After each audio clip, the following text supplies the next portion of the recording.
a lot of requests for how to dock a pontoon boat because they're kind of big and lethargic, but they dock just fine. We're gonna be pulling into this slip down here on the right, just next to this other pontoon boat. I'm coming down the fairway, just bumping in and out of gear. My current's kind of going from starboard to port, a little light wind at my stern.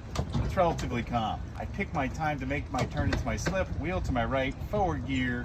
You can see my bows turning to my right. I then at a time decide neutral, wheel to my left, and reverse, stopping that forward action going towards the slip.